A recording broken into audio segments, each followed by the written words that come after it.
Bismillahirrahmanirrahim. Assalamualaikum warahmatullahi wabarakatuh. Selamat pagi, selamat sejahtera kepada semua murid-murid PPKI Kumpulan 2 SK Sungai Tengi. Alhamdulillah, pada pagi ini bersama dengan saya lagi, Cikgu Fauzi, untuk kita menyambung sesi pembelajaran kita dalam mata pelajaran sains, pendidikan sains sosial dan alam sekitar. Baik. Jadi kita akan menyambung pembelajaran kita pada hari ini. Sebelum ini kita sudah mempelajari tentang keperluan asas manusia. Dan pada hari ini kita akan mempelajari bagaimanakah sukarnya sekiranya kita menghadapi kekurangan keperluan asas. Betapa sukarnya kalau kita tidak mendapat keperluan asas yang cukup. Okey, baik. Mari sama-sama kita tonton. Alright.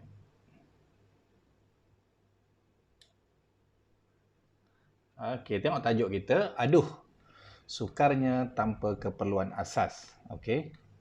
Betapa susahnya hidup kita kalau kita mengalami kekurangan ataupun kita tidak mendapat keperluan asas yang cukup. Okey. Baik, mari kita baca. Jika keperluan asas tidak dipenuhi, kehidupan manusia akan terjejas. Kalau kita tak dapat keperluan asas yang cukup, hidup kita akan terjejas, hidup kita akan menjadi susah. Okey. Yang pertama, kita lihat apakah yang berlaku sekiranya kita menghadapi masalah kekurangan udara. Okey, yang pertama, kekurangan udara yang bersih menyebabkan kita sukar bernafas.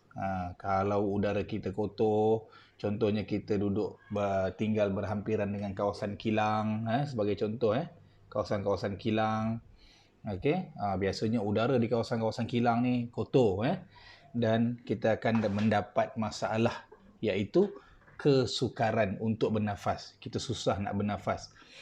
Mana yang kanak-kanak yang dulunya sihat boleh mendapat penyakit asma ataupun mudahnya kita sebut sebagai penyakit semput. Okey. Jadi itu yang pertama. Kalau kita mengalami masalah kekurangan udara yang bersih, jadi kita akan susah untuk bernafas. Okey.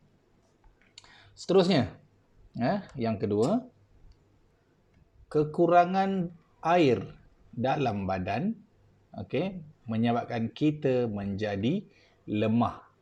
Ni. Okey, sebagai contoh, contohnya kita bermain ataupun kita berlari. Sebagai contoh, kita merentas desa. Cikgu selalu ingatkan kita bawa bekalan air, ataupun guru-guru akan sediakan air minuman untuk kita. Okey, kerana air sangat diperlukan oleh badan kita, untuk memberikan kita tenaga. Kalau kita menghadapi masalah kekurangan air dalam badan, senang cakap kita kurang minum, kita bermain, kita berlari, tanpa minum air, badan kita akan menjadi lemah. Badan kita akan menjadi lemah. Itulah dia kepentingan air. Kalau kurang air dalam badan, badan kita akan menjadi lemah. Seterusnya ialah kekurangan makanan. Kekurangan makanan menyebabkan badan kita menjadi lemah dan boleh menjejaskan kesihatan. Sebab itulah kita ni setiap hari kita perlu makan. Kita perlu makan makanan yang berkhasiat. Kita perlu mengamalkan gaya pemakanan yang seimbang. Kita pernah belajar, ini dia piramid makanan. Okey, piramid makanan ni kita tengok ada berapa tingkat? 1, 2, 3, 4.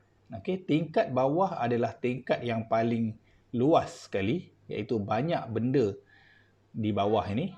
Bermaksud kita perlu makan lebih. Okey, makanan-makanan yang ada di bawah ni, sebagai contoh roti, telur, mi, nasi, kemudian ada jagung, ada tahu, ini kita perlu makan. Yang kedua, badan kita juga perlukan sayur-sayuran. Ini ada terung, kobis, sawi, tomato, carrot. Kat sini ada daging. Seterusnya kat sini ada buah pisang. Buah-buahan juga termasuk kat sini. Sayur-sayuran dan buah-buahan. Oh sorry, yang ni bukan daging. Yang ni buah betik. Buah betik. Kemudian tengok, di tingkat yang ketiga, kita ada susu, keju, ayam, ikan, daging dan kekacang. Yang ni pun perlu kita ambil. Dan kalau kita perhatikan, dekat atas ini kita ada fries. Ni fries ni kentang goreng. Ini ada kek. Ini ada keju. Bukan keju, ini mentega ataupun pelanta. Bila kita lihat yang bahagian atas ni paling kecil, bermaksud kita boleh makan fries, aiskrim, kek, tetapi dalam kuantiti yang sedikit, tak boleh makan banyak-banyak. Dan diikuti dengan tingkat-tingkat yang bawah ni. Alright. Jadi kalau kita mengalami kekurangan bekalan makanan, akan menyebabkan badan kita menjadi lemah dan boleh menjejaskan kesihatan. Okey, seterusnya. Ini dia, tempat berlindung. Okey, tanpa tempat berlindung, kita akan terdedah kepada cuaca panas, hujan dan bahaya.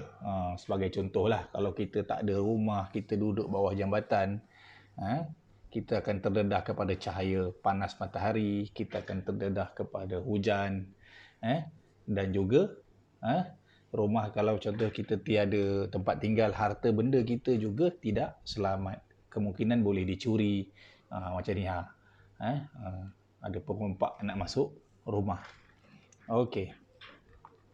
Seterusnya, bagaimanakah pencemaran udara dan air memberikan kesan kepada kehidupan harian manusia? Boleh tak kita sama-sama fikir? Bagaimanakah pencemaran udara dan air memberikan kesan kepada kehidupan harian manusia?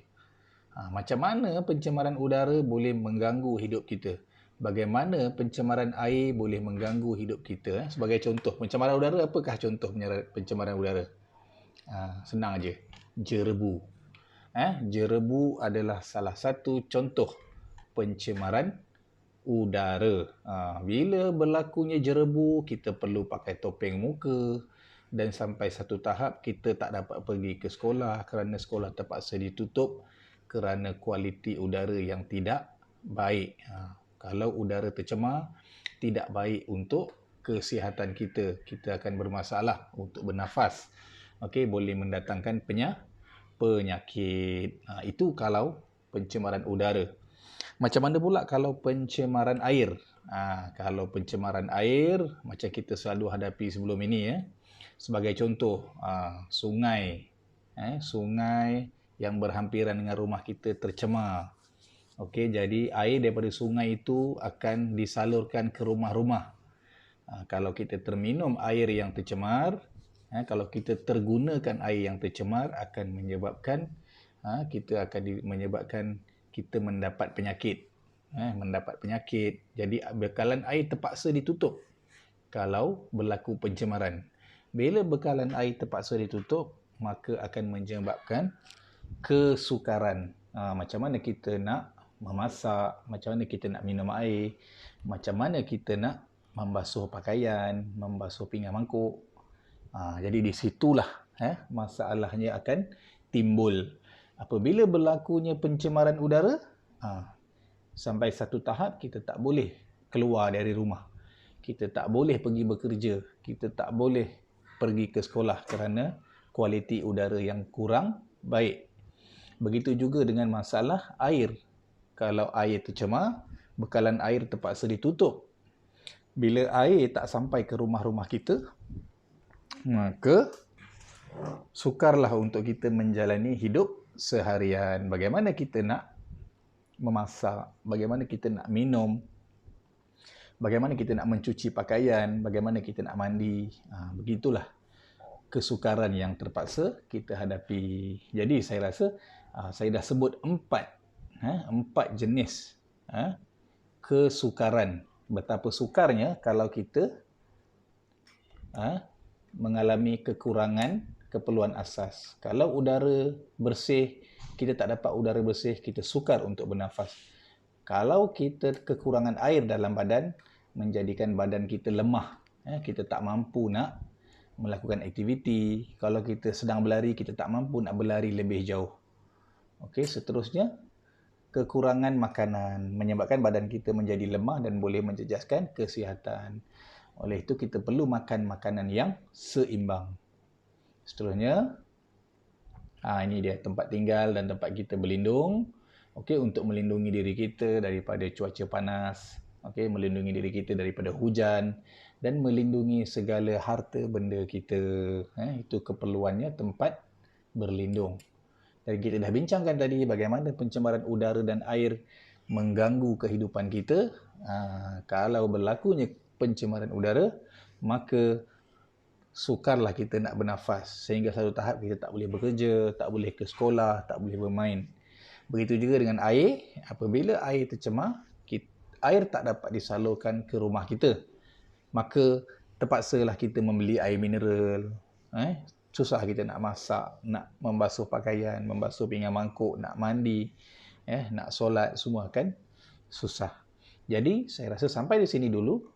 Saya harap semua murid dapat mengingat apakah poin-poin penting yang telah saya sampaikan. Okey, semoga pembelajaran kita pada hari ini memberi manfaat kepada kita semua. Sekian dulu. Saya sudahi dengan wabillahi taufiq wal hidayah. Assalamualaikum warahmatullahi wabarakatuh.